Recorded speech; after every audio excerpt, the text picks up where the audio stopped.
Yes, it's working. Thank you, Daniel. Thank you, thank you.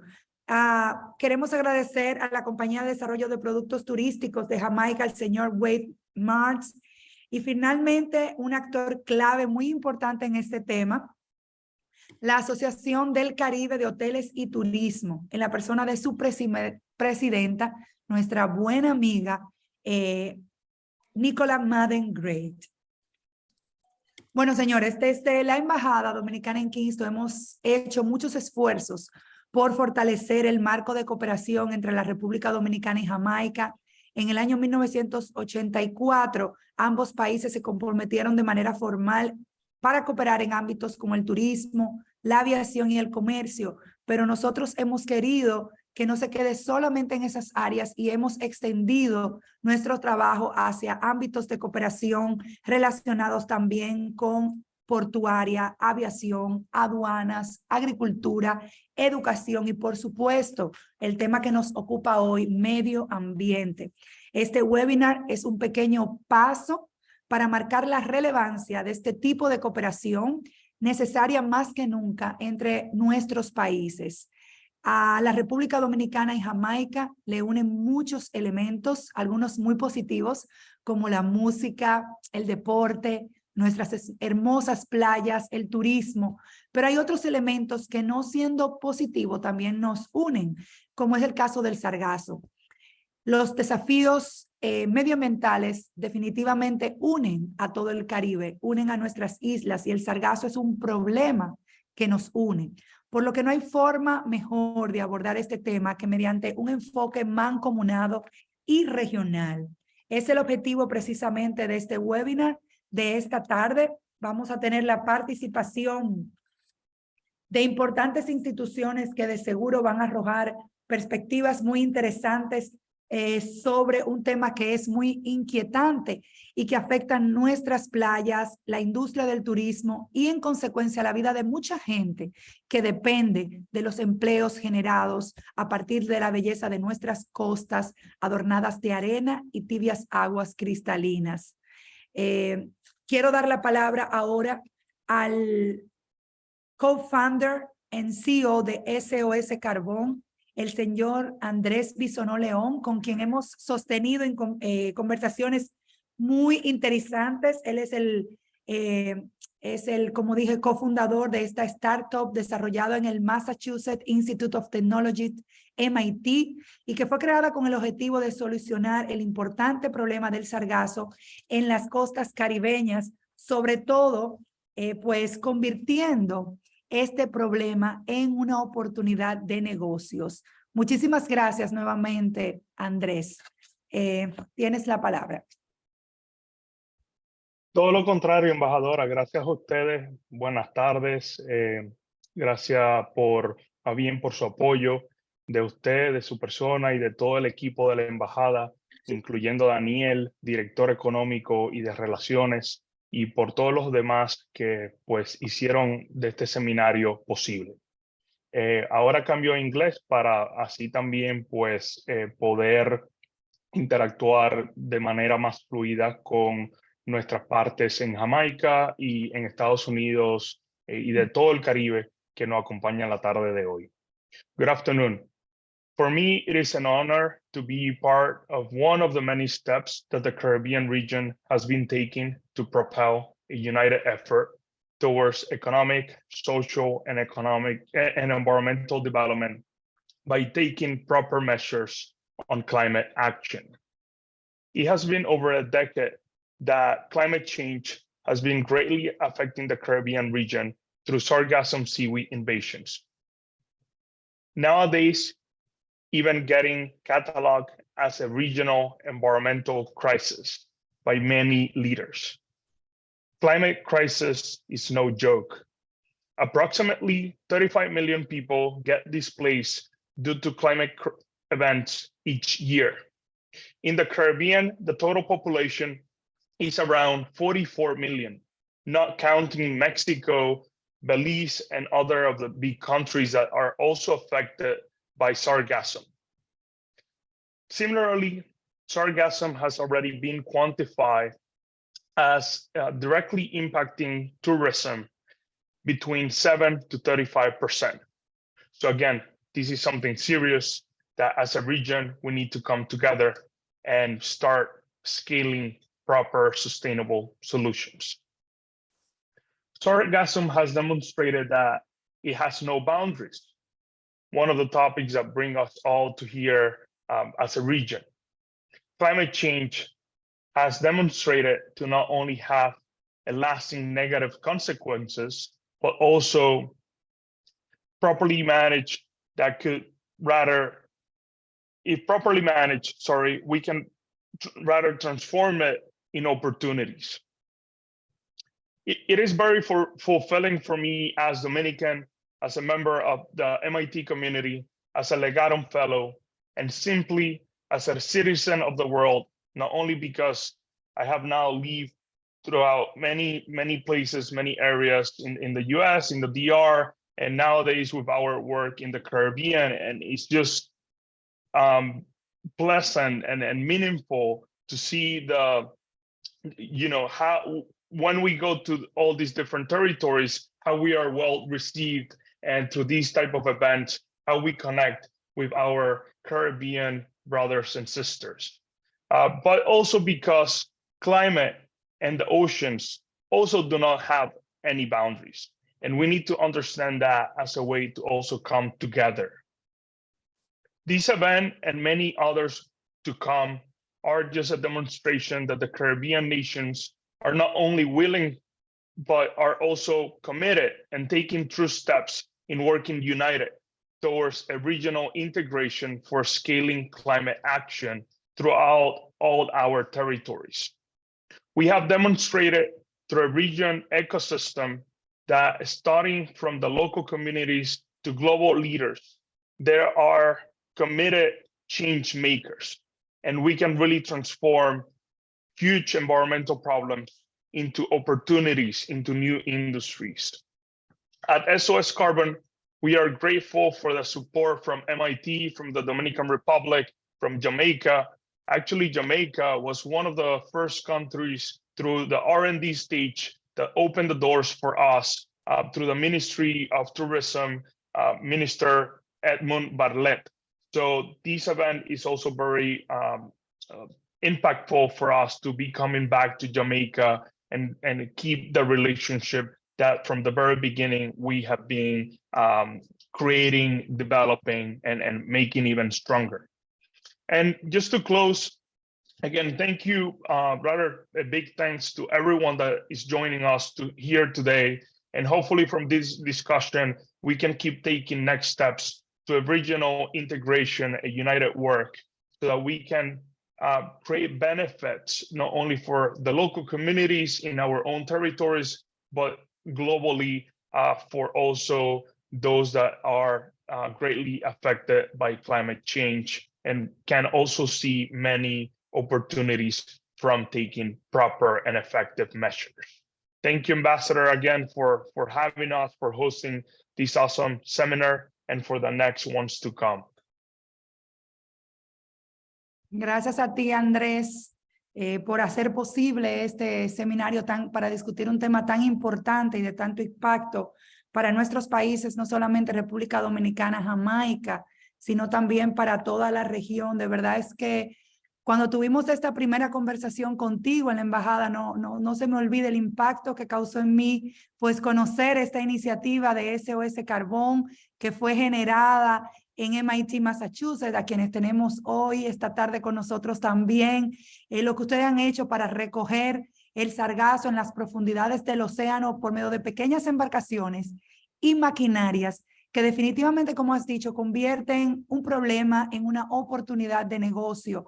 De verdad que les felicitamos. Entendemos que esta iniciativa tiene un impacto muy positivo, no solamente para el medio ambiente y el turismo, sino también para las comunidades locales que pueden pues, generar empleo y tener oportunidades de crecer a nivel económico a través de empleos con estas embarcaciones que SOS Carbon ha puesto a funcionar para solucionar de alguna manera el tema del sargazo. De verdad que nos enorgullece esta innovación de la República Dominicana y exhortamos a que sea promovido desde la República Dominicana y aplicado a otras naciones del Caribe, por supuesto, incluyendo a Jamaica. Cuentan, como siempre, con todo nuestro apoyo. Ahora quiero pasar la palabra al director de la División de Oceanografía y Recursos Marinos de la Autoridad Nacional de Asuntos Marítimos de la República Dominicana, ANAMAR, el señor Omar Reynoso, quien está con nosotros, tiene la palabra.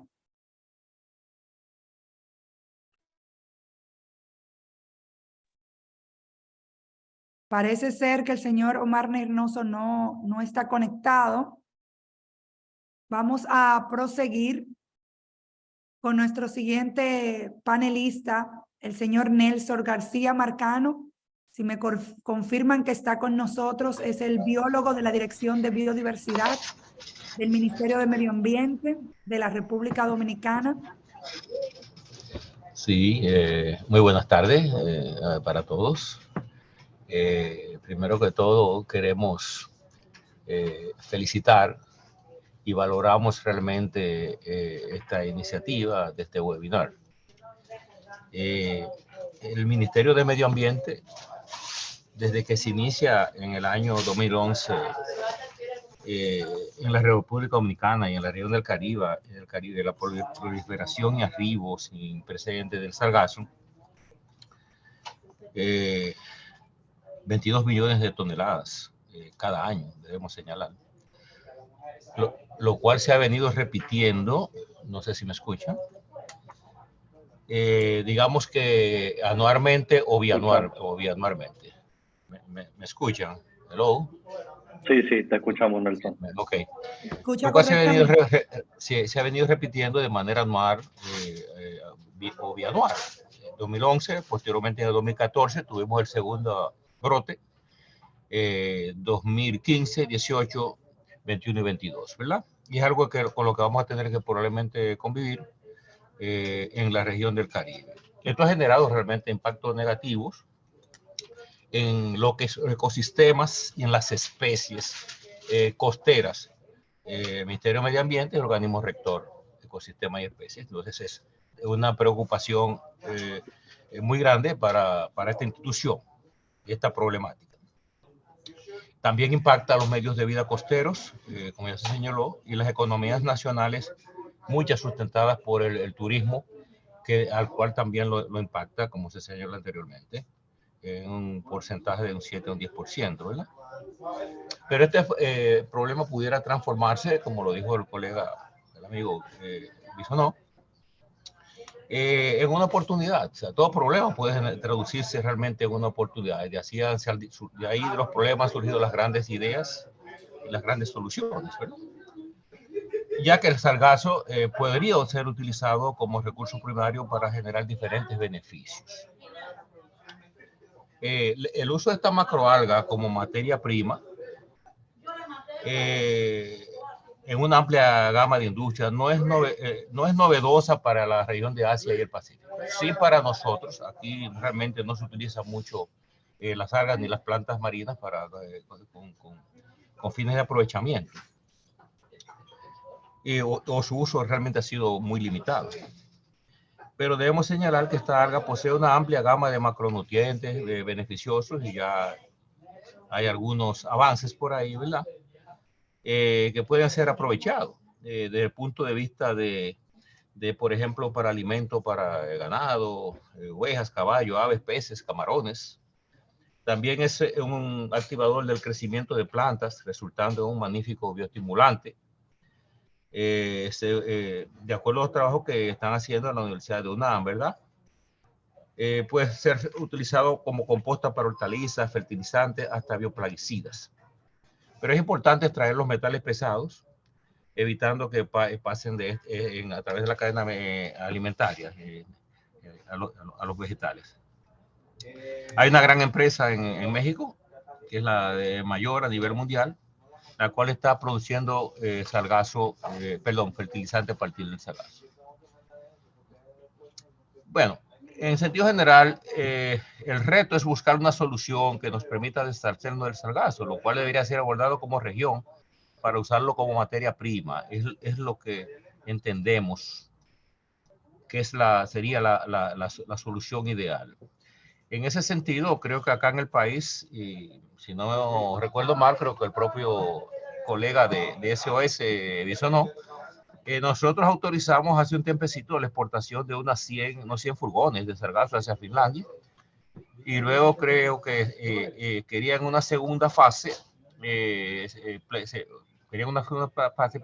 instalar una planta de bioprocesamiento en el país. No sé en qué están esas iniciativas, a qué nivel están.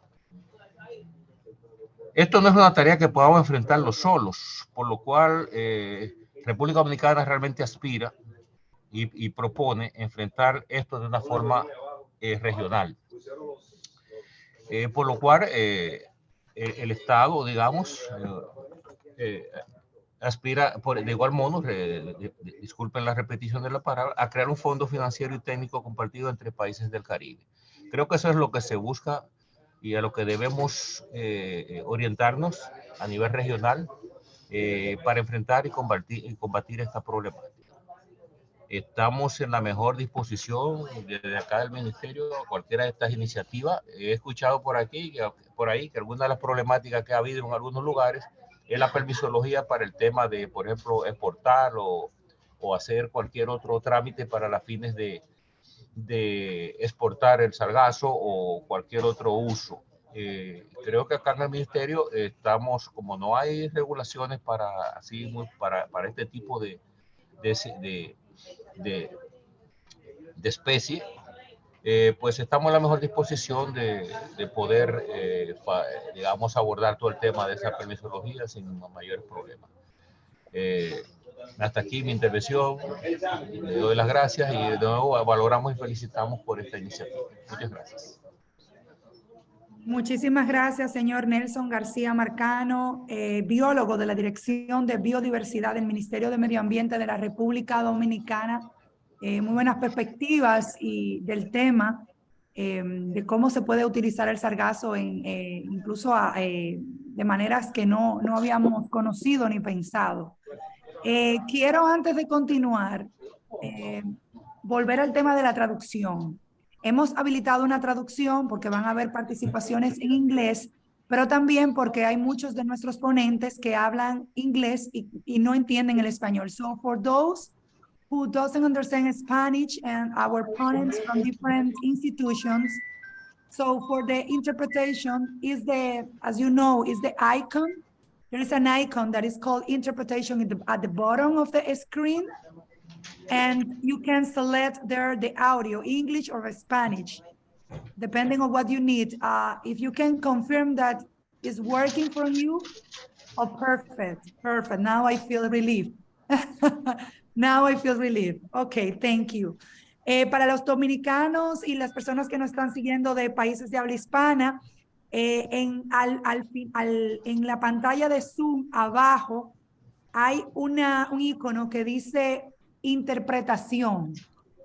No sé si lo ven. Está share screen, record, shop captions, reaction. Hay uno que está interpretación, que es como un mundito. En este icono de interpretación, ustedes van a seleccionar el audio original que quieran escuchar, si español o inglés. Proseguimos. And now we continue with the executive director of the... Oh, hay un micrófono abierto. Hay un micrófono abierto. Por favor, si pueden ayudarnos cerrando todos los micrófonos, lo vamos a agradecer. Gracias. So now we continue this webinar with the Executive Director of Tourism Product Development Company in Jamaica, Mr. Wade Martz. Thank you very much for joining us in this initiative of the Embassy of the Dominican Republic celebrating 58th anniversary of diplomatic relations between Jamaica and the Dominican Republic. Mr. Wade Martz. Good afternoon, all. Good afternoon, Ambassador. Thank you very much for organizing this webinar. And thank you also to the staff at the Embassy of Dominican Republic in Jamaica.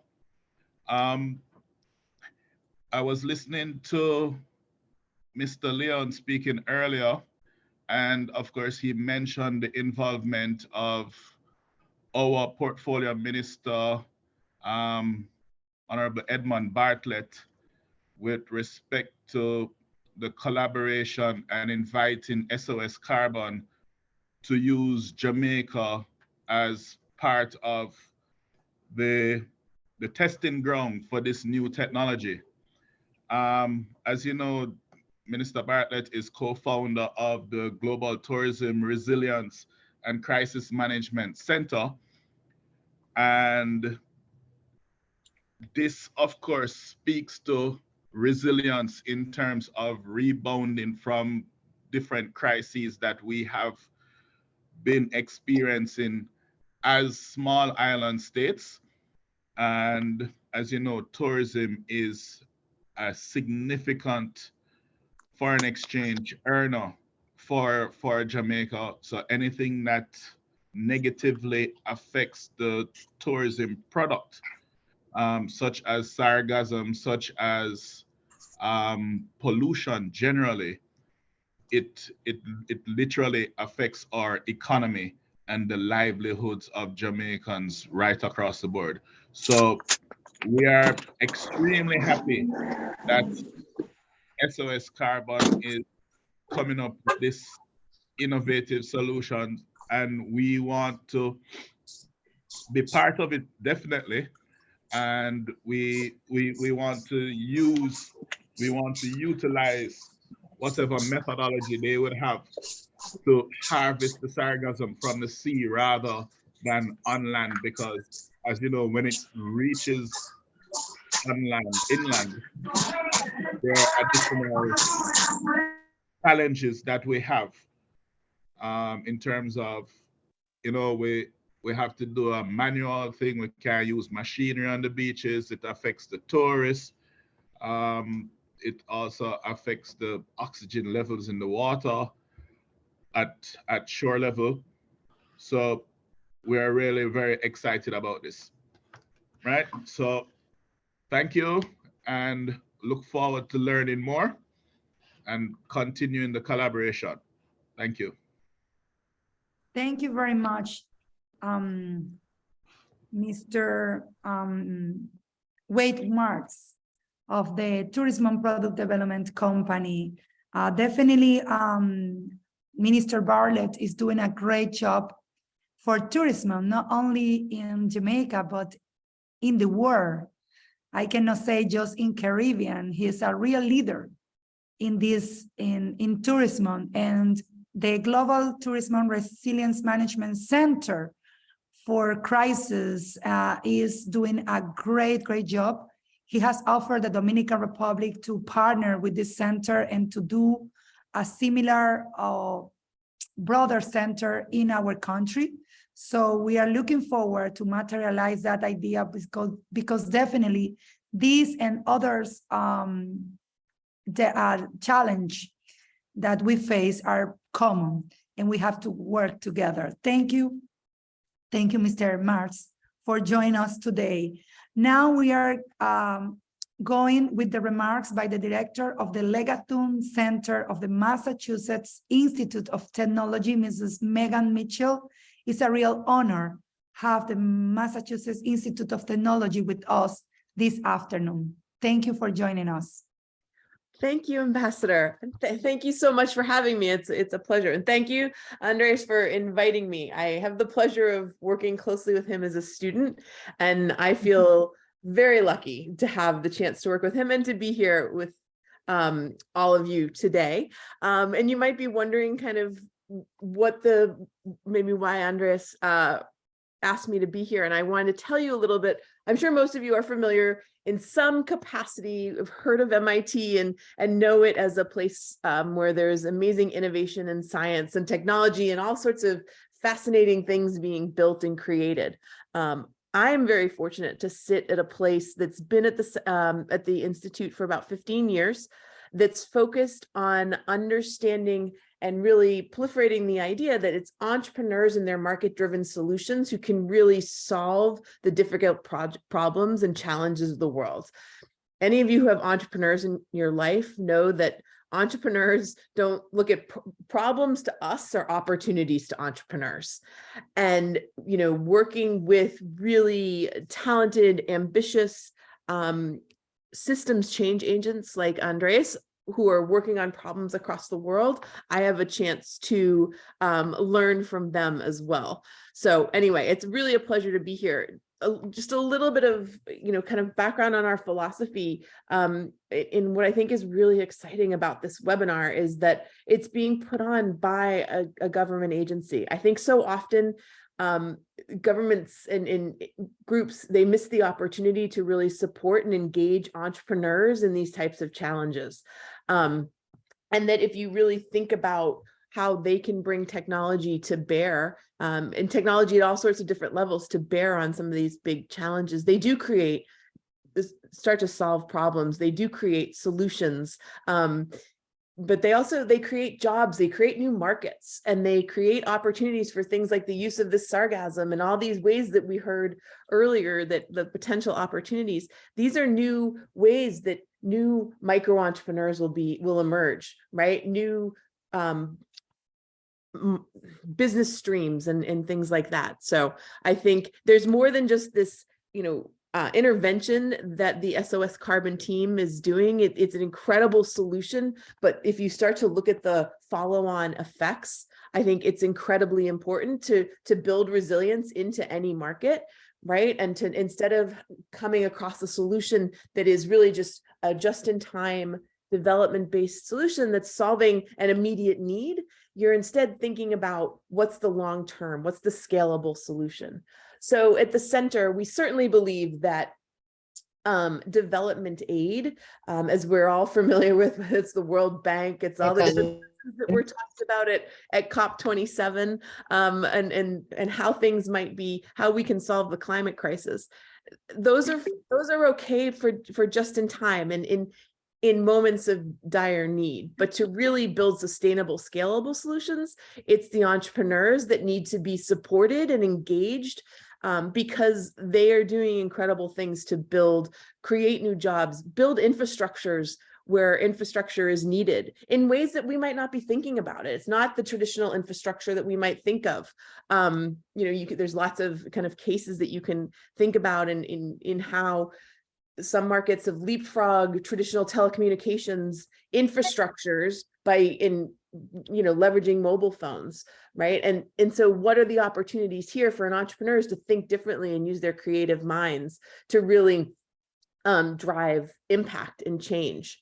But like I said, often people don't think about what looks like the small solution in the moment, and give it the type of support and visibility, and, you know, potentially, you know, funding vehicles. It's not so much grants, but it's about creating opportunities for them to access capital, to help them build the companies and the types of companies that can long-term, not just solve this problem of sargassum that in this instance, but actually create other markets and other industries as follow-ons from that. And I think, so I get so excited to learn about the different types of innovative solutions that entrepreneurs that I have the good fortune of working with at MIT, the way they see these problems as opportunities and take the resources that they have all around them when they're on our campus and think about great ways to implement it to the benefit of their home countries and populations around the world. So that's the space I get to live and work in and play in and work with great people like Andres, but also see and realize that there are supportive agencies and groups in progressive government leaders who recognize that the value of what entrepreneurs can bring to development, and thinking about things in new ways and being willing to support them on that journey, because you see the vision for what they are capable of doing. So many thanks to all of you who are here listening and learning, but also who recognize the power of new thinking and new mindsets being brought to bear on the big challenges that we unfortunately have created for ourselves and that we face, but that there are solutions. There are ways through this. So thank you. Thank you, Megan Mitchell, Mrs. Megan Mitchell, Director of the Legatum Center of the Massachusetts Institute of Technology, MIT. I was very excited to hear you, Megan, and I would like to congratulate you for the amazing job that MIT is doing in promoting this space for entrepreneurs to think different and to propose different things and a new opportunity for the human being, for the world in general, for make this world better. MIT is a very prestigious university, of course, very admired for all of us, for all us as an embassy. It's a real honor to have you in this webinar, but we feel so good when we hear you and your capacity of director saying that we have to open a space for entrepreneurs to do things that maybe we are not thinking that can be done, but they think very different. They have critical thinkings, and they are young, and they have a lot of to give to the world. So on the name of the entrepreneurs of the world, thank you very much, MIT, you as the director and the Legatum Center for all that you have been doing. I guess that you are very proud of Andres as a student. Yes, because he did this great initiative was born in MIT for 2 years, right? 2 years working at MIT, trying to propose to the Dominican Republic, the Caribbean, and the world, this new solution for the Sargassum, which creates opportunities for people. And the most important, as I said at the beginning, create opportunities for local people, for the community that maybe doesn't have a job, but after this, they can find a way to get food for their family because of these opportunities. So everything that we have been talking is great.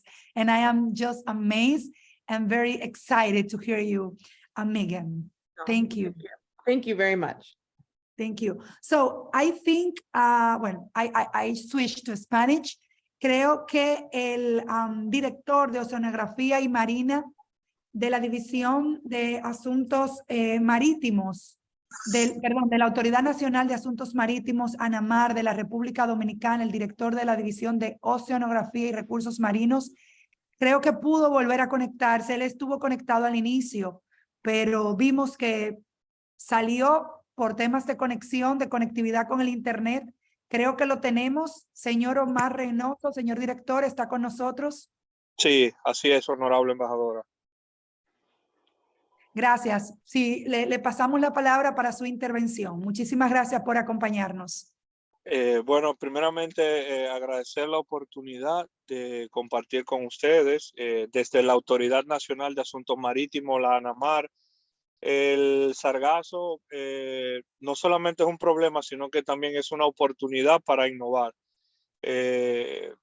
Pero la visión que desde la ANAMAR estamos promoviendo es la valorización de manera industrial para que esa valorización tenga ese valor agregado que le pueda agregar la industria, se convierta en una solución. Mientras se sigan planteando soluciones domésticas, el gobierno tendrá que siempre subsidiar la actividad, y es algo que no es sostenible. Entonces, tenemos iniciativas como SOS Carbon, que no solamente que integra a la comunidad, sino que a pequeña escala se integran a medios de producción y de valorización importantes. No solamente con MIT, hay otras iniciativas interesantes que nosotros estamos promoviendo y tratando de captar una solución efectiva, pero masiva, que sea una solución masiva, que esa valorización tenga un uso industrial que pueda degenerar en un producto o en una materia prima que le pueda dejar beneficio a miles de familias. Era lo que quería compartir.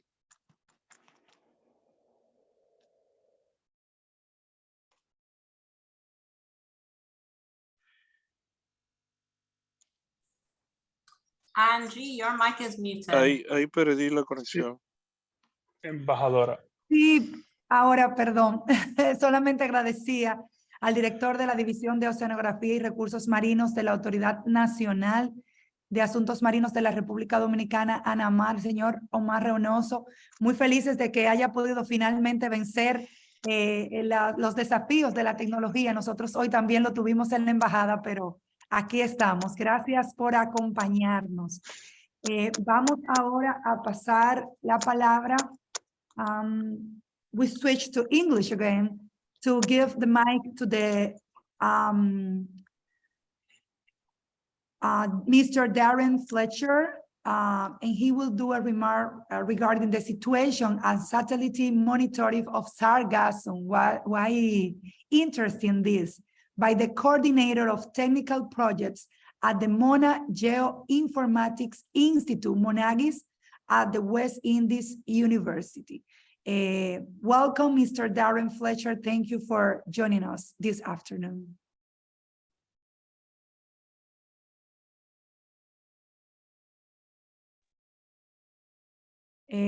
Estamos pasando la palabra al participante de la Universidad de West Indies University, Mr. Darren Fletcher. I don't know if he's having issue also with the internet. Apparently today has been the day with internet, but maybe he can join us later or rejoin us because some of them have been at the beginning. So we go with the next speaker, which is Christopher Walker, director of SOS Carbon. No sé por qué lo estoy diciendo en inglés. Christopher, bienvenido. Y va a hablar Muchas gracias. Va a hablar sobre la recolección y trabajo con actores en procesamiento en temas de Sargassum. Nuevamente, bienvenido Christopher Walker. Muchas gracias, embajadora, y gracias a todos por estar aquí.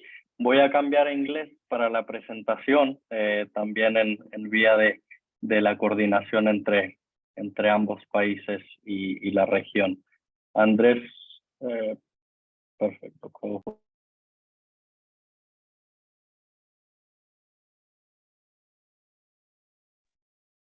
¿Pueden ver mi pantalla? Bien, Sí. se ve perfecto. Perfect. So thanks everyone, to the ambassador and to all of the partners who helped organize this event, as well as all of the viewers.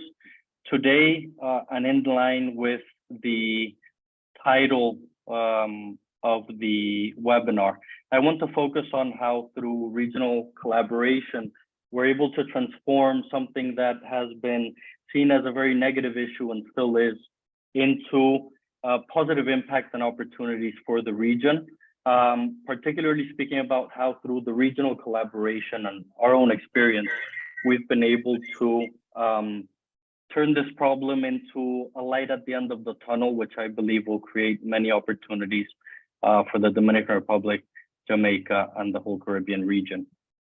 I'll just start very briefly with a outline of where we are today in terms of Sargassum, as well as the few different aspects that we always hear.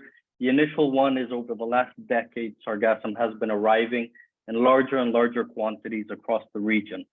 The seasons themselves have also started expanding, and areas that had never seen Sargassum are starting to see Sargassum more and more often every year. Some of the negative consequences that we associate, and I apologize for some of the graphic imagery, is the effect that it has on the coastal ecosystems and the environment, as well as some of the practices that we've seen in the beaches, such as heavy machinery, which may cause further damages to beach erosion and turtle nesting grounds, for example.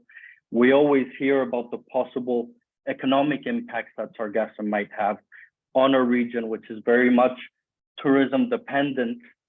For example, Mexico in 2018, one of the highest volume years, suffered in the first quarter about 35% decrease in its visitors. We've seen various different technologies as well, which seem to have been overwhelmed by Sargassum. And it makes us think almost that this is an insurmountable task, which I will discuss in a little bit why it is not. And then other aspects of community health. What are the long-term impacts of Sargassum to the coastal communities across the region? But really, I want to take another approach. As many of my colleagues on the webinar have discussed, the ambassador, about how united we can create opportunities and solutions in a more efficient and quicker way, as well as Nelson and Mr. Reynoso, who discussed Sargassum as a primary material and how it can actually be utilized to create opportunities in new industries. Mr. Wade Mars, who we very much appreciate his note on collaboration for the success of all of the regional partners, as well as Mrs. Mitchell, which really this presentation is very much focused on how as entrepreneurs, we can really turn these problems into solutions. And I'm going to use SOS Carbon almost as a case study, our experience with collaboration, how that's allowed us to advance all of these different solutions. So in the past few years, through collaboration, we've been able to understand that this large problem necessitates interdisciplinary approaches, as well as local and international expertise, to be able to deal with it in a way that is efficient, as well as in a way that is as quick as possible. By uniting our heads and expertise, we're able to advance solutions much quicker. This year, we had our first shipment to one of our collaborators internationally, Origin by Ocean, who's found a way to process Sargassum for high-value components. The idea being that then they can integrate a factory or a plant that can process Sargassum here in the region, and through that be able to create jobs. We also appreciate the support of the Ministry of Environment. We understand that both public, private, NGOs and academic institutions have to work together at local and regional and international levels to really be able to advance these solutions. Through the academic partnerships, as well as other collaborations, we've been able to decipher that through our collective capacity, we're really able to create circular, sustainable solutions to the Sargassum problem, which allows us to then create opportunities for the whole region. Research and development is obviously incredibly important, and I appreciate the presence of MIT here as well. They've been with us since the beginning as a research project that allows us to develop initially 2 different technologies. The first one is a literal collection module, which is a very cost-efficient system that can be adapted to existing resources such as artisanal fishing vessels that are found across the whole region. What this allows us to do is look at the volume of Sargassum and say, okay, now I have a solution that can be easily scaled up, is cost efficient, and integrates the community so that we can really give a good front against the invasions of Sargassum that we're seeing in the region. As a reference, in the past 8 months with one system, we've been able to collect over 14.5 million pounds of Sargassum. And currently we hold operations both in the Dominican Republic, as well as in Antigua and Barbuda, and we have imminent expansion across the whole region. We've also, through research and development, validated a large-scale sinking of Sargassum as a possibility where we can intercept Sargassum, avoid the emissions from decomposing Sargassum on our beaches, and be able to have our own effect against climate change. Finally, we've been able, through internal research and development and different collaborators with various amounts of expertise, we've been able to decipher that Sargassum can actually be used for many value-added products that can create diversified industries in the region.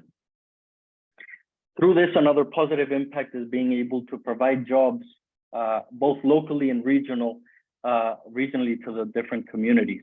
We've been able to estimate that per kilometer of beach affected, per kilometer operating collection, we can create about 10 to 15 jobs, which equates to over 10,000 jobs in the Caribbean region. As we integrate processing solutions, this can also be escalated at a much larger scale, creating tens of thousands of jobs for the region. Finally, I want to discuss how through the research and development and collaborations, we've been able to see that Sargassum can actually be utilized and we can actually take value out of it creating opportunities for diversification for the local and regional markets. For example, we figured out that Sargassum could be used for biostimulant, a market that today is $2.8 billion in market size, and it's expected to grow to over 8.8 billion. Bioplastics, the same case. And through these processes, by avoiding the CO2 and methane emissions from decomposing Sargassum, we can also integrate carbon credits into our regional markets. Finally, through our solutions and collaboration, what we really seek to do is be able to adapt to the realities of climate change, specifically in this case, Sargassum, and through that also be able to mitigate impacts of CO2 and methane emissions and add our own little grain of sand against climate change. I'll just finish by showing a quick roadmap of what I quickly discussed, so we can change from a very negative Sargassum invasions into integrating technologies and solutions in a collaborative manner that can deal with Sargassum in a good way, integrate the local communities and create jobs. Through that, then integrate a circular solution through processing opportunities, which will create further jobs and economic resilience by diversifying the regional industries. And through that, be able to effectively adapt to climate change and mitigate climate change effects at a global level.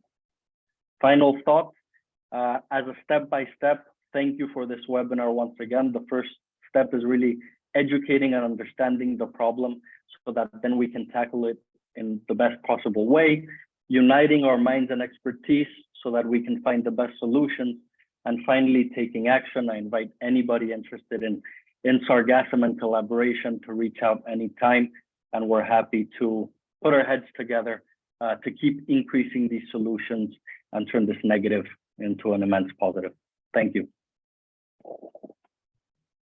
Gracias a ti, Christopher Walker, director de SOS Carbon, que nos habló sobre recolección y trabajo en todo el procesamiento del sargazo. De verdad que muy inspirador. Tu presentación, pues definitivamente nos muestra que sí es posible a partir de problemas crear reales soluciones. No solamente para las industrias que se han mencionado, pueden surgir muchas otras que no estemos contemplando y en donde el sargazo sea una real oportunidad para el desarrollo de esas industrias. De verdad que muy inspirador. Muchísimas gracias, Christopher, por estar con nosotros en este webinar. Ahora sí, el señor Darren Fletcher de la Universidad de las Islas Occidentales, la Universidad de West Indies de Jamaica, está conectado. Como ustedes saben, la Universidad de West Indies es una universidad muy prestigiosa, no solamente en Jamaica y en el Caribe, sino que aparece como una de las principales universidades en el ranking de mejores universidades del mundo. Y tenemos el honor de tenerla aquí en Jamaica. I switch for my English. We are very honored to have the West Indies University participating in this webinar with two ponents, two people that will be speaking this afternoon. The first of them is Mr. Darren Fletcher, who works at the Mona Geoinformatics Institute, Monagids. He will do a remarks regarding the situation and satellite monitoring of Sargassum by the coordinator of technical projects. Welcome, Mr. Darren Fletcher. Thank you for joining us this afternoon. Thank you so much for having me. Thank you, Madam Ambassador. Thank you, Andres, for inviting us here. We're very happy to share what we're doing in Sargassum. So if you just allow me just to share my screen so I can show you my presentation. Yes. Okay, let me know if you guys are seeing my screen. Perfect.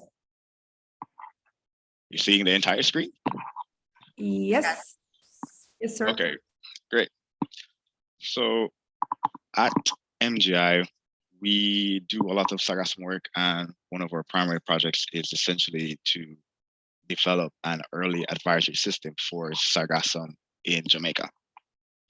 So our team is led by our director, Dr. Ava Maxim, and then we have a whole host of research officers, GIS experts, as well as fieldwork and project coordinators on our team, as well as our programming staff here.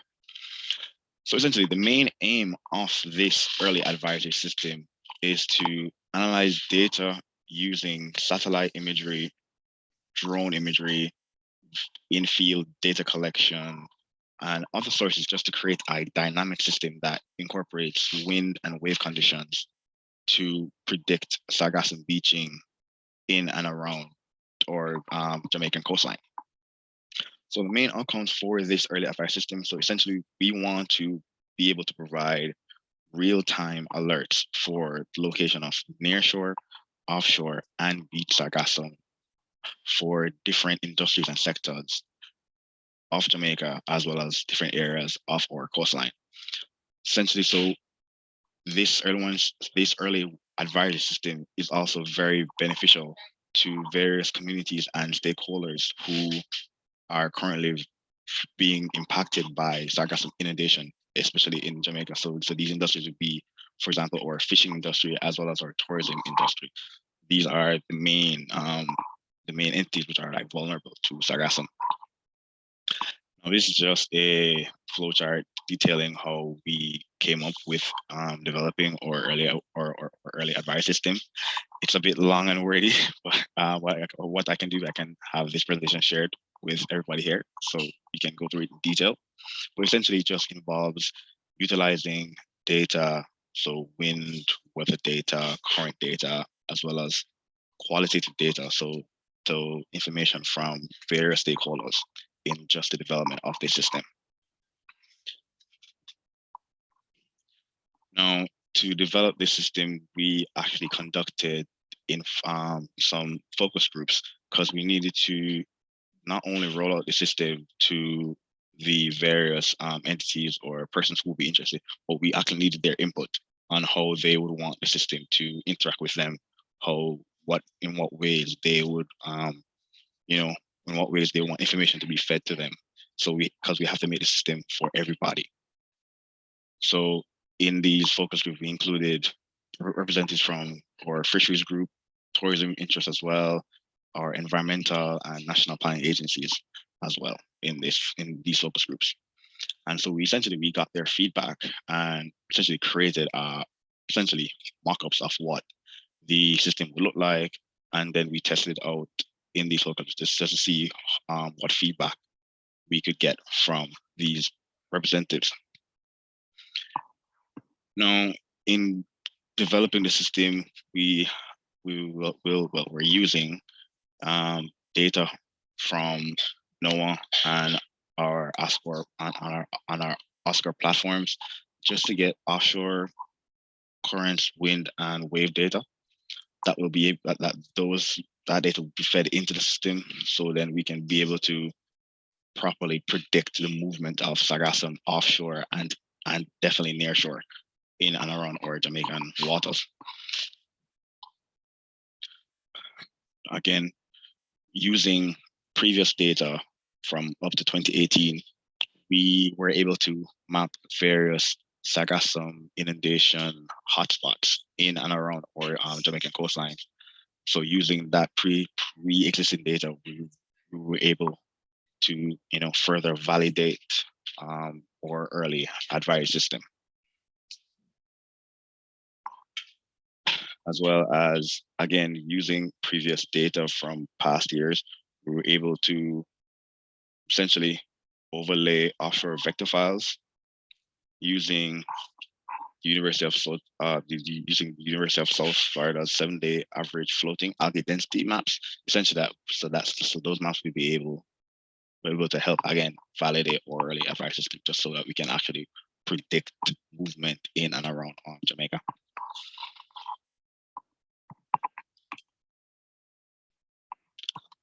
Now, after identifying current wind and wave patterns, we will compare these with offshore and beaching locations across Jamaica, just so we can determine the relationships that exist. So essentially, we are comparing wave and wind movement on our north coast, south coast, east coast, west coast, to see that if there is a pattern that we can see, and if that pattern correlates to sargassum inundation. So as well, there is a research side, and then there is the social part of our system development.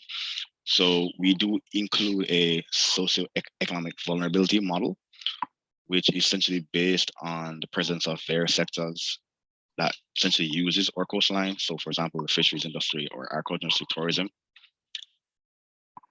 And now this model will be supported by the quantitative data collection that we've done in field. So measuring Sargassum volumes coming in, and also using our drone and satellite imagery as well, just to be able to map Sargassum volumes, inundation, just the quantity of Sargassum that is coming, as well as we've also administered questionnaires to various representatives from the heads of our fishing and tourism sectors, just so we can get their understanding of the level of impact that they are facing from Sargassum. So now to essentially do our validation for the model, we essentially conducted field data collections all around the island. We primarily focused on our east coast and southern coast, because that's where we see most Sargassum coming in Jamaica. But as well as we did some surveys on our north coast and or west coast, just so that we could have a fully validated early advice system for the entire country. So it's beneficial for all users all around the island.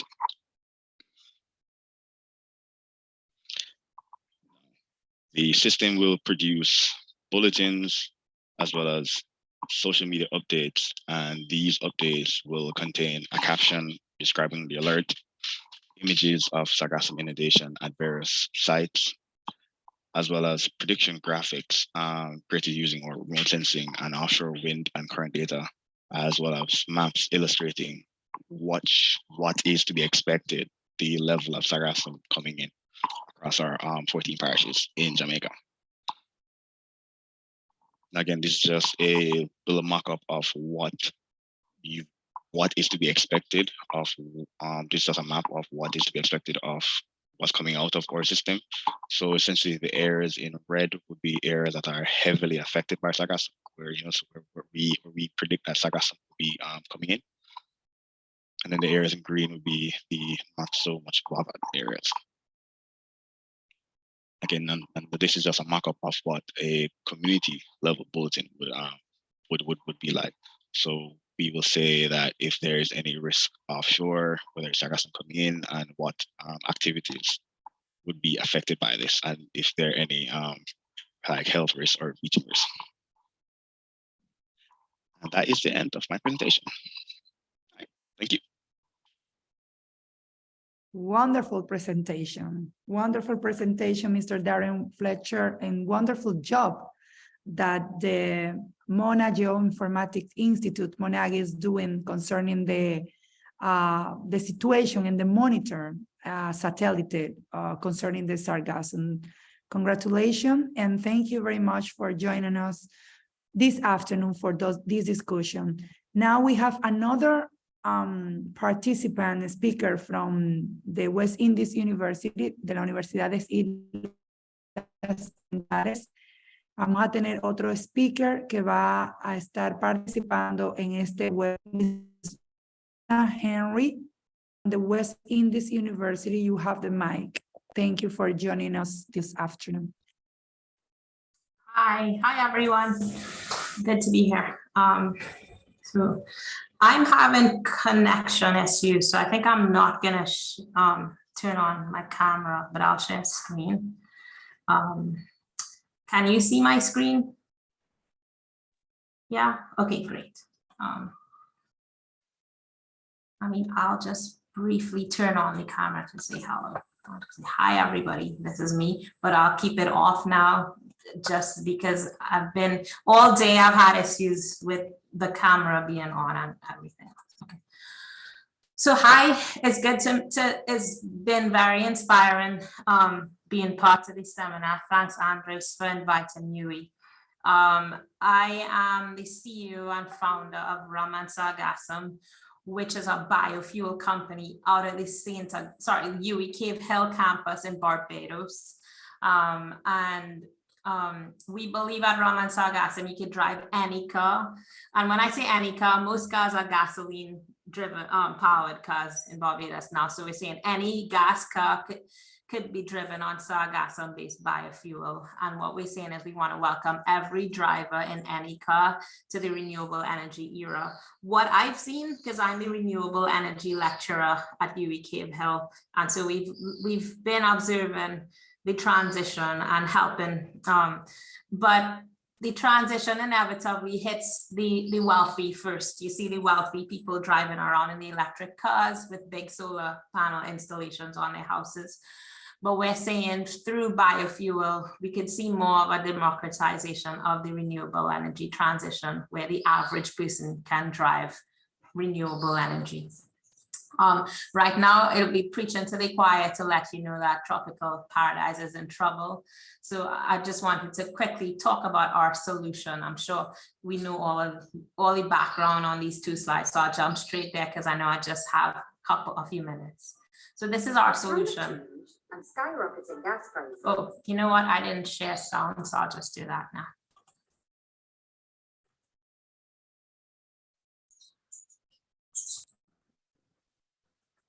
Barbados's transportation must become fossil fuel free by 2030.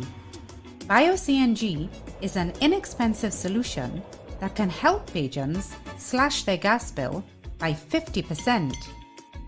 Rest assured that in the current energy transition, you do not need to part with your car.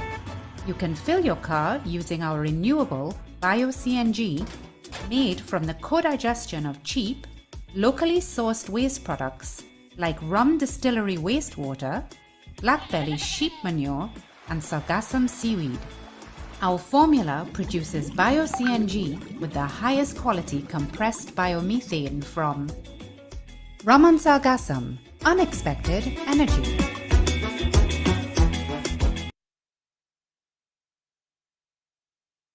Okay, so that's just a promotional little video on the webpage, and you can go to our rumandsargassum.com in the captions at the top. But this is just one of my PhD students in the lab doing some of the microdigest experiments, but we've pretty much been looking at using the Sargassum, like a previous speaker said, as an opportunity. I too am MIT trained. I have a PhD in mechanical engineering, which I started at MIT and got my master's there, finished my PhD at the University of the West Indies. But like the previous speakers said, we believe in making opportunities of crises. So Rum and Sargassum is a Barbados-based biofuel company which produces transport fuel from low-cost local waste streams, including rum distillery wastewater and Sargassum seaweed. It is a spin-off company from research results generated in the Renewable Energy Development Lab at the University of the West Indies in Cave Hill. So we started in the lab, realized there's commercial value to our idea, and I've been full-time fundraising and commercialization activity in the last 12 months. Some of the sources of support we've seen so far was through the UNSDS, and we got $100,000 US. Venture for Climate Tech, we won a $10,000 US prize, and then most recently we won a Hit Reset Caribbean €300,000 grant, which is just about 300,000 USD. Our vision is we want to see most of road traffic in Barbados driving on inexpensive biofuel from these feedstocks in the energy transition towards this fossil fuel free 2030. And the beauty of our solution is any gas car in 4 hours with the installation of a kit could be upgraded to a 2-fuel car. It could then drive on our biofuel, or it could still drive on gasoline as needed. And we hope that as we transition, we'll provide a liquid fuel replacement for gasoline from Sargassum as well. And that's ongoing research among my PhD students.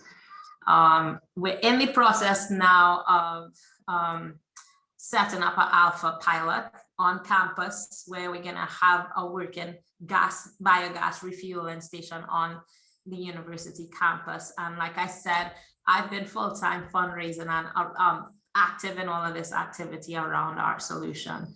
And this is just a mock-up of the pilot gas station that we hope to have on campus by the middle of 2023 next year. So all my efforts are towards this now. And at the same time, we're looking into the scoping for CNG kit installations. I have a strong team around me. And we pulled resources from throughout the Caribbean region, throughout the MIT alumni network, but also just good, strong people in my network who have seen things go from lab to marketplace. And if you have any further questions or clarity, you could WhatsApp me, email me, and we'll be happy to talk to anybody who has questions about our solution at Rum and Sargassum. Thank you very much, Legana. What a amazing presentation. I couldn't believe it what you were counting us. Wow, gas through the Sargassum. I wish to go on the 2023, you said, that you will be inaugurating the gas station? Yes, so yeah, you could buy a ticket, come to Barbados and sit in my car and I'll drive you around in Sargassum. Let's keep connect through Christopher and Andres. We can make maybe a visit and go to see that. It will be amazing. Wonderful. Thank you very much, Legana, to be with us. We have two more less remarks and presentation. Now we are going with President of the Caribbean Hotel and Tourism Association, Mrs. Nicola Maiden-Great, which is a wonderful partner of this Embassy of the Dominican Republic, and who never say no to anything that we propose to her. He's a partner not only of our embassy, but also for the Dominican Republic as a whole. It's an honor to have you, Madam President, today. Thank you for joining us this afternoon. Thank you very much, Ambassador. I'm so excited to be here. This is an excellent seminar. Really, I'm quite impressed with the presentations that I've heard so far. And I guess coming on the tail end, I would like to probably give a little bit of a regional outlook as to what CHTA has been up to. And share some, let anyone know just exactly the real impact that it has been having from a member survey that we did this year. So I'm going to share my screen if you don't mind, and then we'll get into it. Okay, let me put this. Are you seeing my screen? Yes. This one slideshow. Okay, so the CHTA, as you know, is a member of the association. We have 33 destinations throughout the Caribbean. So collaboration is key to everything that we do. And so on this seminar and on this webinar today, it's very, very good to hear the level of collaboration that is existing and just the fact that we need to strengthen that. And talking about the impact on tourism, I thought it was important for us to just look a little bit at what the WTTC is projecting in terms of the potential growth and impact that tourism could have based on where we are seeing the sector growing in the region. Looking at our global tourism growing to peak in 36% in 2019, but looking at tremendous increase going forward for the rest of the year. We are looking at somewhere in the region of 1.45 million new jobs being provided by 2032 and definite growth in GDP. But of course, we have some challenges. And of course, one of the major challenges comes around the whole issue of crisis preparedness and Sargassum and environmental protection. Sargassum is a big part of that challenge. So just to give you an idea of where we are in tourism now in the Caribbean, for Q4, the Caribbean is the fastest recovering region in the world. And we have moved from up 3% over 2019 to up 15% over 2019 in Q4. When you compare that to Caribbean, I mean, to the worldwide international inbound market, which has recovered by about minus 30% of 2019, you can see that the Caribbean is really doing very well. But of course, we face these big challenges. And as I listen to everyone commenting today and the fact that the whole issue of climate change is upon us, and if we don't do something very fast, 99% of the world's reefs will disappear. And of course, for us in the Caribbean, that would be a nightmare experience. So the Sargassum threat, coupled with climate change, the impact it has on coral reefs, the impact it has on our marine life, and the overall impact where we have to have sustainable tourism is paramount. So through CHTA, we have our Caribbean Alliance for Sustainable Tourism, which has actually been working on this Sargassum problem since 2011. And through CAS, we have been providing leadership and promotions and training and development throughout the region to help understand, monitor, and manage Sargassum. Our most recent webinar was held on September 9th, and SOS Carbon, as well as some of the other panelists here, were involved in that webinar. So that's a continuous focus. I thought I'd also share our recent survey, which we looked at the impact on Sargassum for 2022. 67% of our hotel members responded and about 8% of our attractions. And by hotel site type, you can see that the majority of them were independent properties. And what was their feedback? The majority of them were beachfront properties. And when we look at it, 55% said they were directly impacted by Sargassum this year. So that is up over previous years. And the issues that they were having was that it was a direct hit on profitability. They saw a large amount of seaweeds. They saw that our customers were choosing to relocate to different destinations. And so the negative perception of Sargassum is real. We had large cancellations, and one Caribbean hotel operator had over $1 million loss, both in cancellation and cleanup costs. So we just want to look at it as, yes, it is a real problem for us, and we must continue to mitigate the concerns by customers and potential customers. We asked about our tour operator partners and how were they responding to this, and you can see that some of them are even looking to put liability of the Sargassum complaints onto the hotels. So that's of additional costs. Overall, though, we're not seeing the kind of collaboration that is needed with the governments in terms of public and private sector. And so, Ambassador, kudos to you, because you are taking the lead and the government is taking the lead in the Dominican Republic. We see that here in Jamaica, but that's not necessarily widespread throughout the region. And that's something we have to fix. So we asked the question, is there a national strategy to address the Sargassum problem? And as you can see, our membership has said no. So while we are all working in our different silos, because as I listened today, there's clearly a lot of work being done at the university level and various sectors in government, maybe fisheries, coastal, tourism, private sector, entrepreneurs, but we're not really speaking to each other in a real way and having an overall arching strategy. And so there is a perception that we are all working, but maybe not working as smart as we could.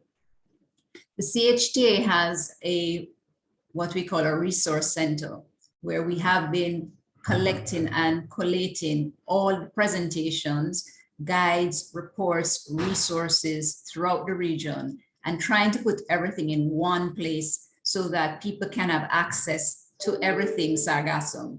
And we will continue to expand this resource. And I definitely want to reach out to the other panelists that you can give us links to your various organizations, your various projects, so that we can add this to our database, because I think it's important that we use best practices and benchmarking to go forward.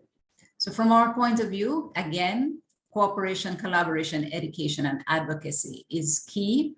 We also need a regional and national strategy to work with countries outside of the region so that we can accelerate and influence the reduction of nitrates coming out of the Amazon basin, as well as the Mississippi and into the Gulf, and the runoff of the Delta of Western Africa.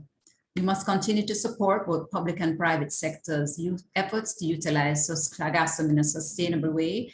And I'm really impressed with the various panelists and what they're doing so far, and the community level work that is key for us to succeed.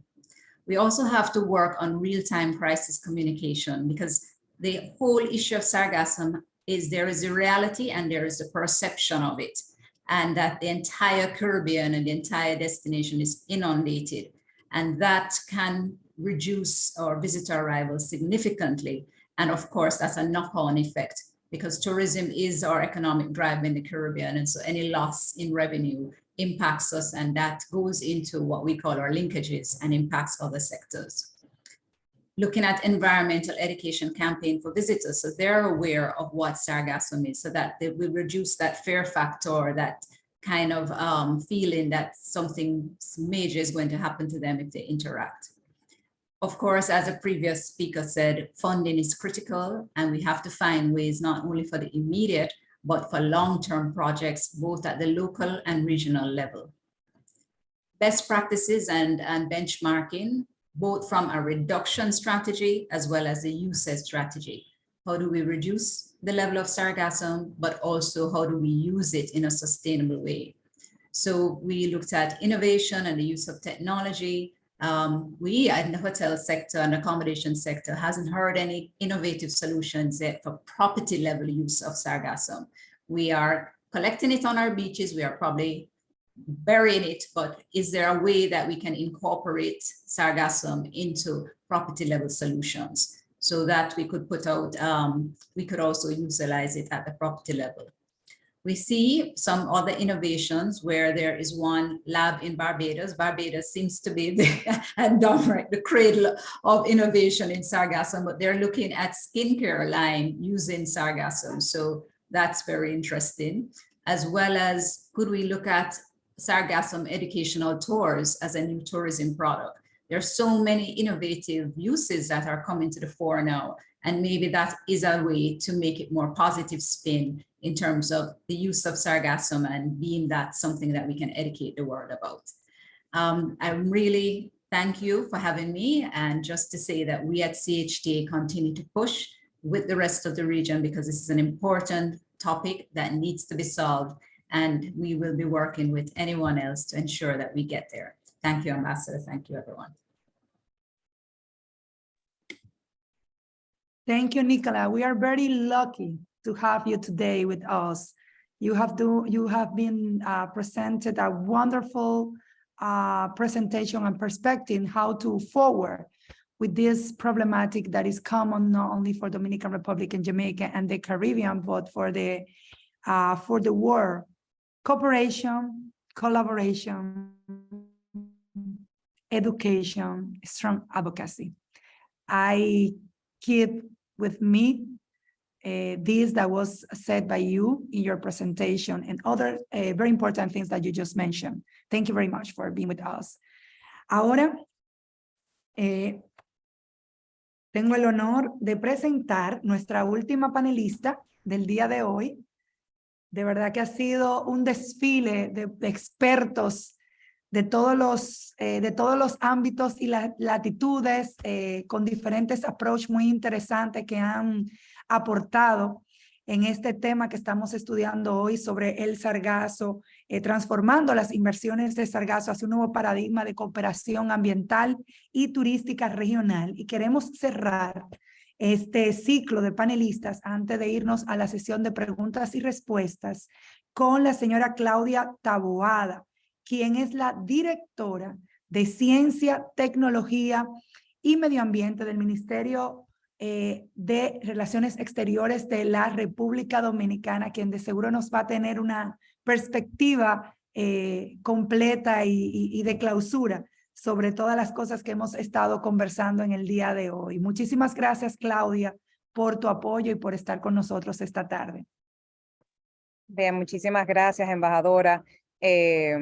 Y a todos los panelistas ciertamente y a Andrés también por tenerme en cuenta para estar en este webinar.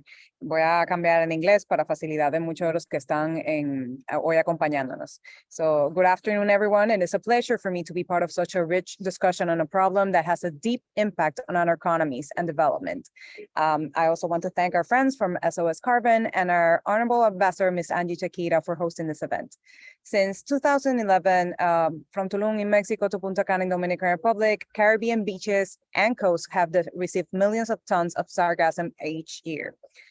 This marine algae accumulates on the coastlines and invade the beaches, disrupting tourism, agricultural activities, costing local communities, as well as the private sector millions of dollars. If you see here some excitement is that I'm in Uruguay, and even though I'm in the midst of a very important plastics negotiation, from which I took some minutes to be here with you.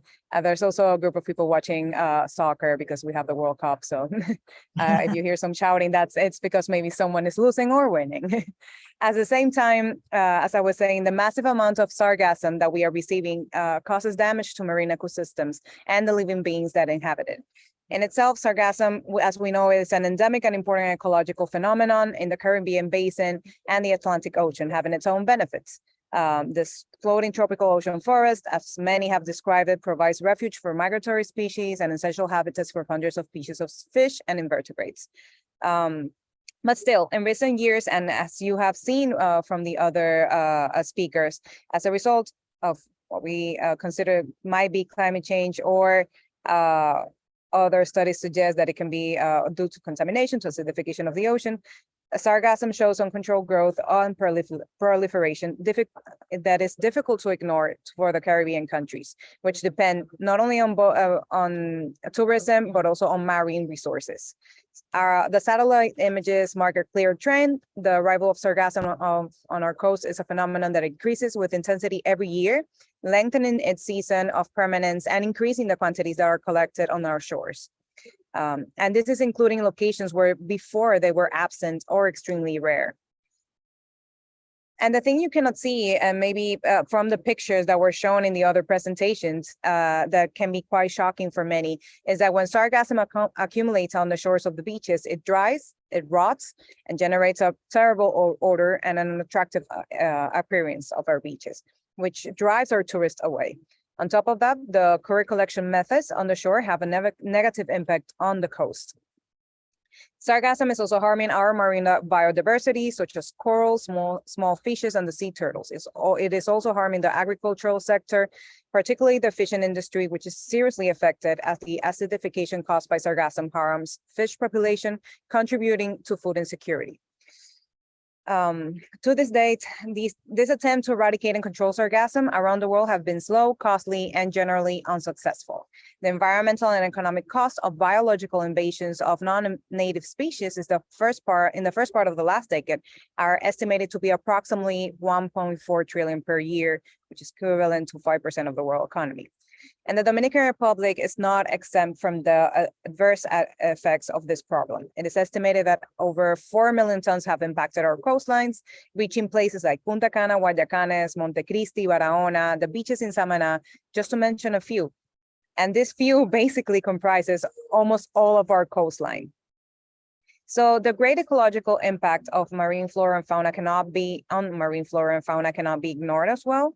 Sargassum creates areas with little oxygen and obstruct the passage of sun, making it difficult for many ecosystems to survive. In addition, the constant exposure of decomposing sargassum could be toxic due to the concentration of hydrogen sulfide it gives off.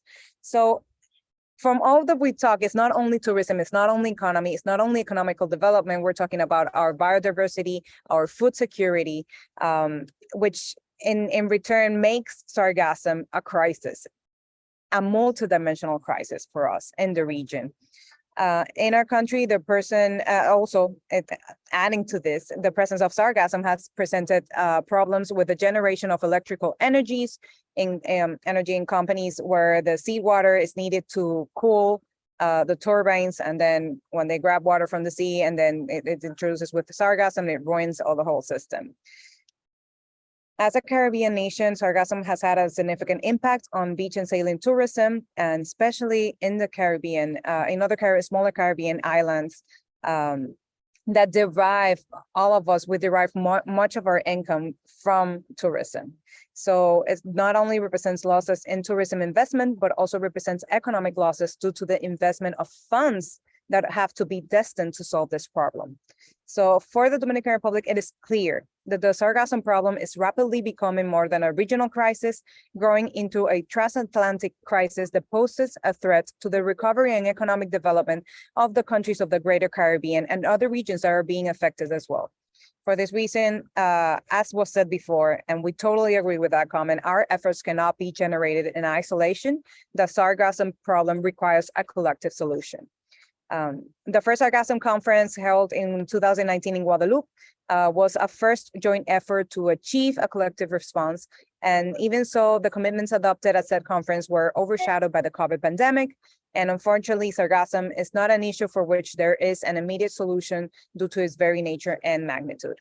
However, and despite the impacts that Sargassum has, in the framework of the second conference of the oceans that was celebrated in Portugal this year, the issue of Sargassum only had presence through the declaration of the then President of the General Assembly, Mr. Abdullah Shahid, who after visiting our country and witnessing the Sargassum issue firsthand, recognized the importance of addressing it.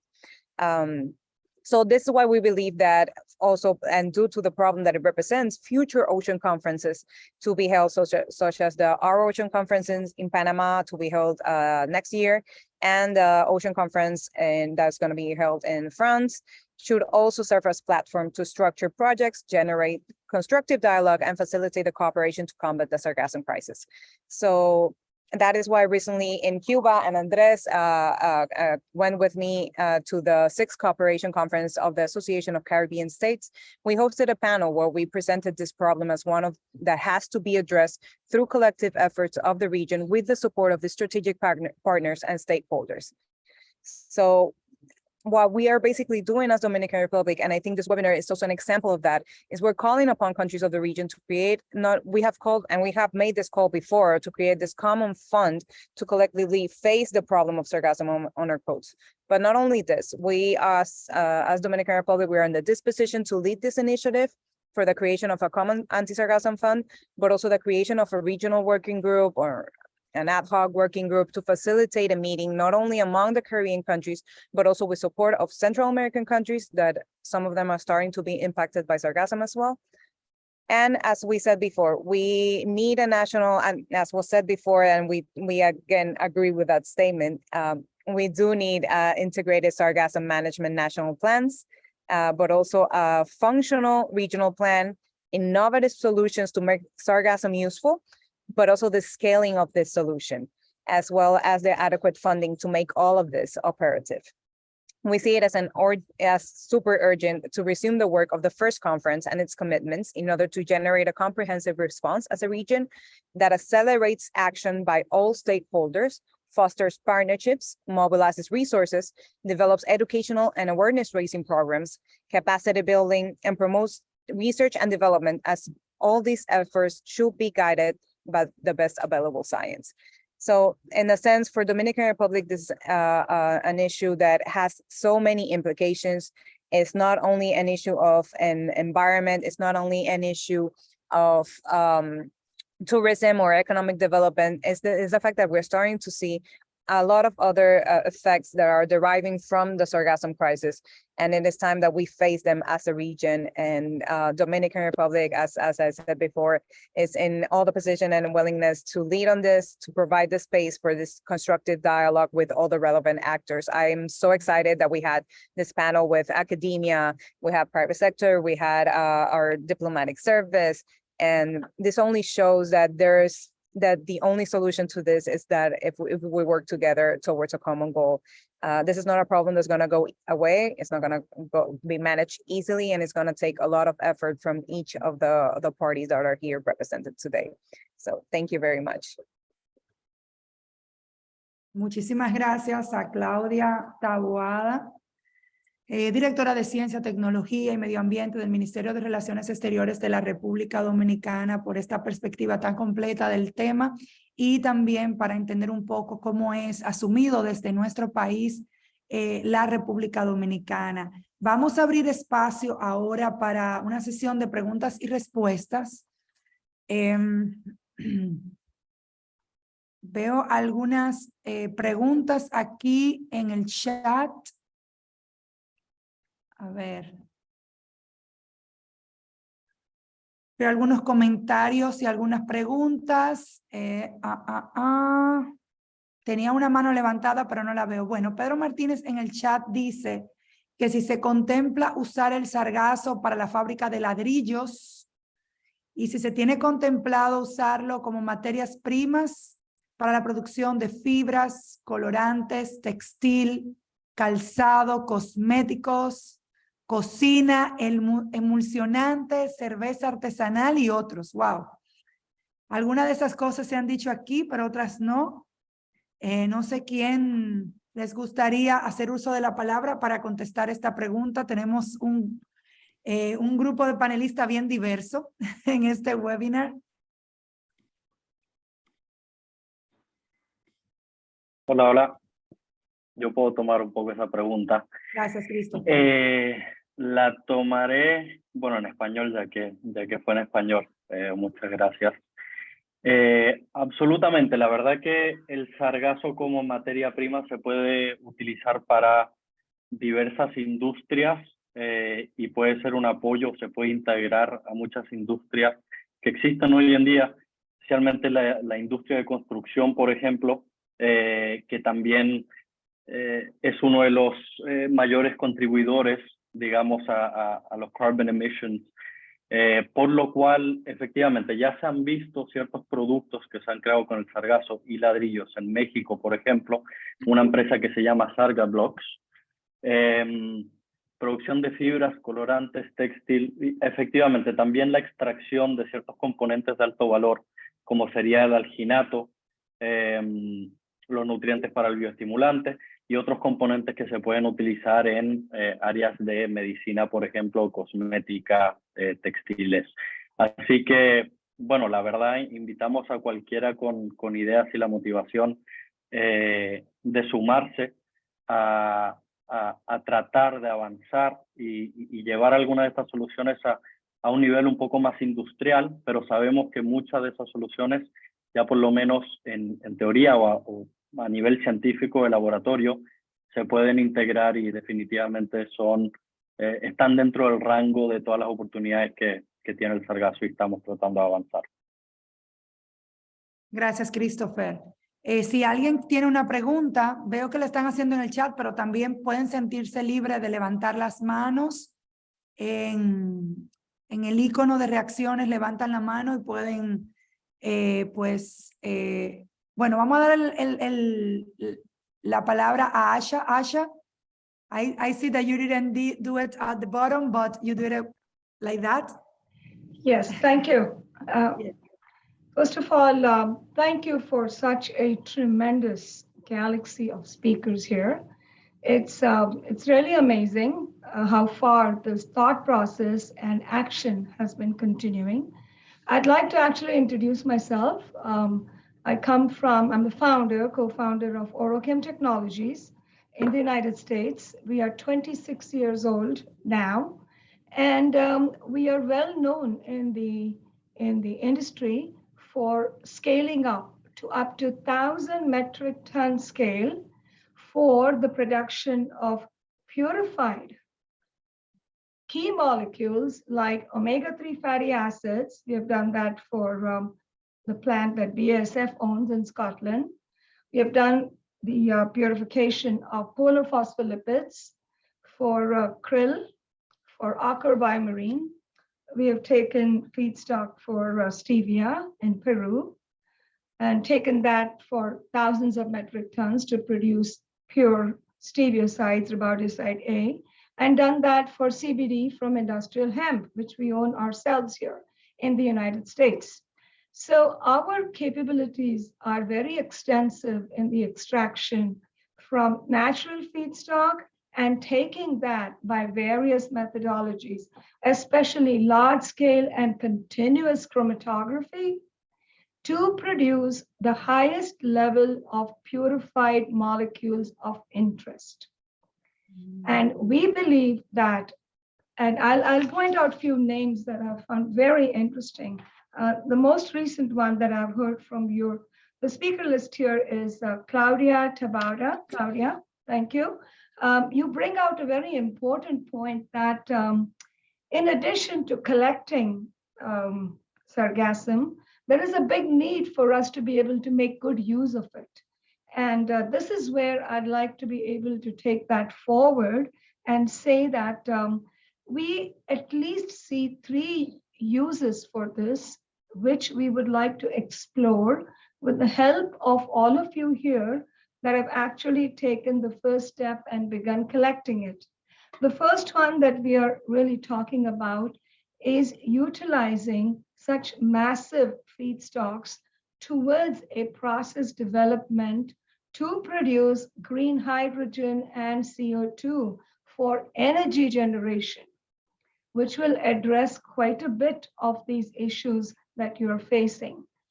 We would like to be able to take sargassum and be able to extract key molecules from this that go into various end products, such as cosmetics, and fucoidants come to interest and come up very quickly. It will be very important to be able to take this into a biofertilizer. We are very well known for our technologies for removal of heavy metals and pesticides. And we are able to take that and address and query this feedstock for this. I say this with some confidence because we just visited Peru, Tumbes region, close to the areas where Ecuador, where we actually have found villages getting deserted because of the contamination of heavy metals out of illegal gold mining. So the water has completely gone bad, agriculture is bad, and there are strategies and chemistries available to be able to address this. It will be key to be able to not just talk about this in a very utopian way, but to be able to say we can bring these solutions, early solutions on site where the problems exist and be able to process that to a point and be able to take it where it can be processed into key molecules. And we would very much like to be having the opportunity to evaluate this feedstock, first of all. One of the biggest hurdles I have seen is that, we in the United States, I don't have easy access to this. So I've called up my colleagues in India, and they're looking to be able to send me dry pulverized sargassum. I've called several people in Mexico. The problem is how to be able to bring it to us in a manner that I can begin evaluating. And once we do that with the scale of operations that our company, Orochem, is able to address problems, and there is precedence for that, validation of our technologies and expertise, we would like to be part of the massive support group that there exists and really allow all of you to be able to see how we can channel, your energies and our expertise into a sustainable solution. Thank you. Gracias, Acha. Thank you, Acha. Thank you for your comments and for all the interventions that you left us in the chat. I read all of them, very interesting. Thank you for all your inputs. Excellent. We have others questions here at the chat. I think Pedro Bertilio Martínez quiere usar la palabra. Puede hacerlo en este momento. Creo que fue un error. O si le quita el mute al micrófono, puede intervenir. Bueno, tengo otra pregunta aquí en el chat. Es de José Herrera. ¿Cuáles herramientas tecnológicas están utilizando para la predicción de la llegada de este fenómeno a nuestras costas? Well, the question in English, I think that University of West Indies can answer this. They have give us an excellent presentation, how they use the satellite to monitor the Sargassum and the situation of the Sargassum. But I don't know if they want to just answer specifically this question. Darren Fletcher of the University of West Indies, I think this question is for you. Hi, I didn't hear the question. Yes, the question is which tools, technological tools have been used to predict the coming of this phenomenon to our beaches. Okay, so essentially we are using both pre-existing data, so using past data from 2018, just to see where Sargassum is accumulating on our shorelines with our Sargassum. So along with pre-existing data, we're also using satellite imagery, so we can see Sargassum mats offshore and inshore in and around Jamaican coastline. We do hope to expand this to the greater, wider Caribbean. We also deploy surface drifters. These drifters are hooked up to GPS units, which essentially we deposit these drifters in the Sargassum mats offshore. So essentially we can track the movement of Sargassum essentially throughout the region, and all of this combines and all of this combined with the use of NOAA's wind, wave, and current data sets to understand essentially how Sargassum moves within the region, offshore and inshore within the region. Okay. Hopefully that answers your question. Thank you very much, Darren. I think that we have reached the time that we have planned for this webinar, 2 hours. So it's 4 p.m. in Jamaica and 5 p.m. in Dominican Republic and US. So I will allow the last question in the chat to Nicola Madden Great, the president of the Caribbean Hotel and Tourism Association. There is a question for you at the chat. It says, what does an attractive plan includes when selling a solution like SOS Carbon to hotel chains? Well, I think it's definitely a big win, because if we are entrapping the Sargassum off property and off the shore and being able to have the shorelines clean and pristine at all time, I think that's a no-brainer.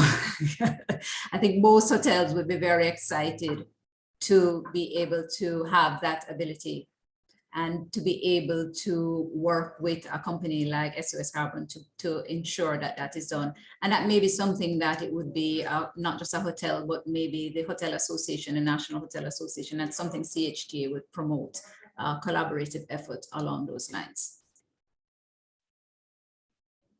Thank you very much, Nicola. I think that, as I said, that we have reached our time. Thank you very much for joining us today. I think almost everyone has left their contact. If you can do so, that will be important, so we can continue sharing ideas and perspective about this important topic for everyone. I would like to thank our wonderful panelists today. I think that we cannot think in a better webinar about this urgent topic for everyone, the Sargasso. I'm switched to Spanish now because we have a lot of people from Dominican Republic joining us, and I know that we have translation, but bueno, estamos ya concluyendo este webinar porque hemos alcanzado las 2 horas previstas para el mismo. Quiero agradecer a los panelistas, los fabulosos panelistas que nos han acompañado en el día de hoy. No puedo pensar en un mejor webinar para abordar un tema de tanta urgencia y de tanta importancia para nuestros países como el que hemos tenido en el día de hoy. Ha sido un webinar de alto nivel. en donde hemos tenido congregados no solamente al sector público y al privado de ambos países, de Jamaica y de República Dominicana, sino también que hemos tenido la dicha de contar con el prestigio de academias que han intervenido para dar su perspectiva del tema. Muchísimas gracias a MIT y también a la Universidad de West Indies por habernos acompañado, SOS Carbon, por hacerlo posible, por materializarlo. Creo que de todo lo que hemos dicho en el día de hoy, se ha dicho muchas cosas desde la perspectiva del impacto negativo que tiene este tema del sargazo para todos nuestros países a nivel de nuestros ecosistemas, del daño que le ocasionan a diversas especies y a nivel medioambiental y a nivel turístico y en la economía, obviamente, y en los empleos que dejan de generarse por personas que dependen del sector turismo. Pero también se ha hablado de oportunidades. No todo ha sido de negativo. Hemos visto cómo el sargazo puede abordarse desde un punto de vista positivo. Esto que es tan negativo ahora mismo y que afecta a tantos sectores puede ser convertido en oportunidades.